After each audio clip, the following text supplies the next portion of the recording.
श्रद्धेय श्रवण कुमार जी, आपने रोक दिया सारा जीवन योग पर, अर्पित हमारी सारी भावनाएं उस पवित्र सपने पर। तुम्हारी ममता, दया, करुणा और प्रेम को हमारा शत शत नमन। वो गए तुम बीच योग के, सींचने का अब अधिकार हमारा। अम्बाला योग जगत में अमर होगा नाम तुम्हारा। अम्बाला योग जगत में अमर होगा नाम तुम्हारा।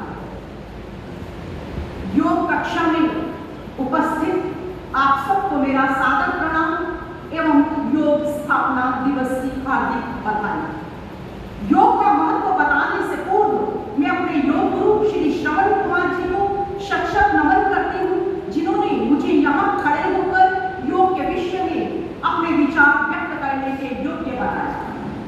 आज योग स्थापना दिवस है।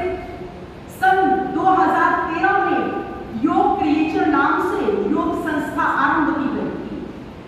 2 वर्ष के बाद ही इसकी वृक्ष की शाखाएं बननी आरंभ हो गई थी। आज 7 शाखाएं योग के प्रचार प्रसार में रही हुई हैं। जिन व्यक्तियों ने इस महान यज्ञ में अपना योगदान दिया है, ये सब बधाई के पात्र हैं, प्रशंसा के पात्र हैं।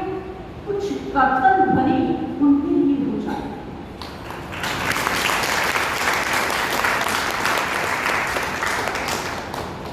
धन्यवाद। इस संसार में प्रत्येक व्यक्ति चाहता है कि वह आजीवन स्वस्थ रहे, निरोग रहे, डॉक्टर और अस्पतालों से दूर रहे। लेकिन क्या चाहने मात्र से ये संभव है? सबका उत्तर होगा नहीं।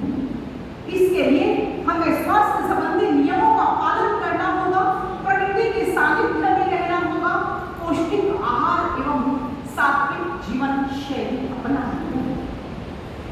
मानव शरीर की रचना बड़ी अद्भुत एवं अपने आप में पूर्ण है। इसमें ऐसे यंत्र हैं कि शरीर को वे स्वयं स्वस्थ रख सकते हैं। किसी प्रकार की कोई बाहरी सहायता और दवाई की आवश्यकता नहीं पड़ती, बस प्रकृति के बनाए कुछ नियमों का पालन करना पड़ता है। जिस प्रकार एक मकान छोटी छोटी ईंटें, सीमेंट, चूना, गारा, बजरी के सहयोग से बनता है, उसी प्रकार हमारे शरीर का निर्माण भी सजीव ईंटों से हुआ है, जिन्हें हम सेल्स कहते हैं, जिन्हें हम आंखों से नहीं देख सकते। शरीर को सुचारू रूप से चलाने के लिए शरीर में विभिन्न विभाग बने हुए हैं। सबके अपने अपने उत्तरदायित्व हैं। सभी विभाग एक दूसरे के सहयोगी होते हैं, जैसे हड्डियां, संधियां, मांसपेशियां, रक्तवाहक संस्थान, नाड़ी संस्थान, पोषण संस्थान आदि। अगर यह सहयोग संस्थान बिगड़ जाए तो शरीर में विकार आ जाए। शरीर स्वस्थ रहे, अंदर के अंग पूरी तरह से सक्रिय रहे, इसके लिए योगाभ्यास की आवश्यकता होती है। योग की उत्पत्ति संस्कृत शब्द से हुई है, युज से हुई है, जिसका अर्थ है जोड़ना, एकजुट होना, शरीर के अंगों का आपस में सहयोग होना। यदि शरीर का एक अंग भी अपनी मनमानी करने लग जाए अर्थात अधिक सक्रिय हो जाए और दूसरा सुस्त हो जाए, तो शरीर का बैलेंस, उसका संतुलन पूरी तरह से बिगड़ जाता है। हम अनेक प्रकार की बीमारियों से घिर जाते हैं। योग शरीर को मनमानी करने से रोककर सुचारू रूप से चलाता है। योग क्रियाएं शरीर के अंदर की शक्तियों को जगाने का काम करती है। योगासन करते समय जब हम शरीर को तोड़ते हैं, मरोड़ते हैं, शरीर को तानते हैं, फिर ढीला करते हैं, इससे हमारी रक्त नलिकाएं साफ होती हैं, जिससे हृदय को सारे शरीर में शुद्ध रक्त पहुंचाने में सुविधा होती है। फेफड़े खुल जाते हैं, जिससे उनके फैलने और सिकुड़ने की क्षमता बढ़ जाती है। अधिक ऑक्सीजन लेने की क्षमता बढ़ जाती है।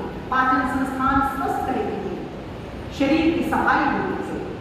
लेकिन आजकल आधुनिक जीवन शैली के कारण जवान बच्चों की कमर में दर्द हो रहा है, बाल असमय सफेद हो रहे हैं, बचपन में आंखों पर चश्मा चढ़ रहा है। लेकिन इन सब बीमारियों का इलाज है योग। योग के बहुत बहुत से लाभ हैं। भारत में योग की परंपरा बहुत पुरानी है। योग हमारे ऋषि मुनियों के जीवन का अभिन्न अंग रहा है। उनकी जीवन शैली सात्विक है। यही कारण है कि हमारे पूर्वजों की उम्र बहुत लंबी होती, कोई बीमारी नहीं होती। आजकल तो 60 वर्ष के बाद शरीर बीमारियों का अड्डा बन जाता है, क्योंकि हमारे जीवन शैली बदल चुकी है। रात रात भर जागना, सुबह देरी से उठना, पैदल न चलना, थोड़ी सी दूरी तय करने के लिए वाहन का उपयोग करना, जिससे हमारा एक फैशन बन चुका है। लेकिन हमारे वर्तमान काल में भी हमारे कुछ समाज से हमें पुरानी संस्कृति से जोड़ने का प्रयास कर रहे हैं। समाज को योग के प्रति जागरूक कर रहे हैं, जिसका प्रत्यक्ष प्रमाण हॉल में बैठे हुए योगी जो सुबह सुबह स्वयं को योग करते ही हैं, औरों को भी योग करने के लिए प्रेरित करते हैं। ये लेकिन हमारे प्रेरणा स्रोत है स्वर्गीय श्री श्रवण कुमार जी का व्यवहार, उनकी योग के प्रति निष्ठा और कार्य प्रणाली एवं हम सबको योग का प्रचार प्रसार करने के लिए प्रोत्साहित करते हैं। यहाँ मैया पांडे जी की बहन, ये जब भी मुझे मिलते थे, मुझे एक ही बात कहती, मैं इनको कहती थी भैया मेरे ना घुटनों में बहुत दर्द होता है। ये कहते थे कि माँ आप ना हमारे उस सेंटर में आओ, आपके घुटने ठीक हो जाए। इनको ये कहा करती थी भैया देखो ये तो काम कैसे होगा। मैं तो सुबह सुबह की नींद हुई आज से, और ये कहते रहते थे और मैं सुनती रहती थी। फिर ये जैसे कहते रहते तो कभी ना कभी तो असर होगा ही ना। तो फिर वो कहते हैं ना कि रहीम जी ने कहा है ना कि करत करत अभ्यास के जन्म हो तो सुजान असरी आवत जात है सिर पर पड़त निशान। उसका असर मुझे हुआ तो मैंने नींद त्यागी और मैं यहाँ पर आकर के योग करती हूँ और मेरे घुटनों में बहुत फर्क है। योग का अधिक ज्यादा मतलब बता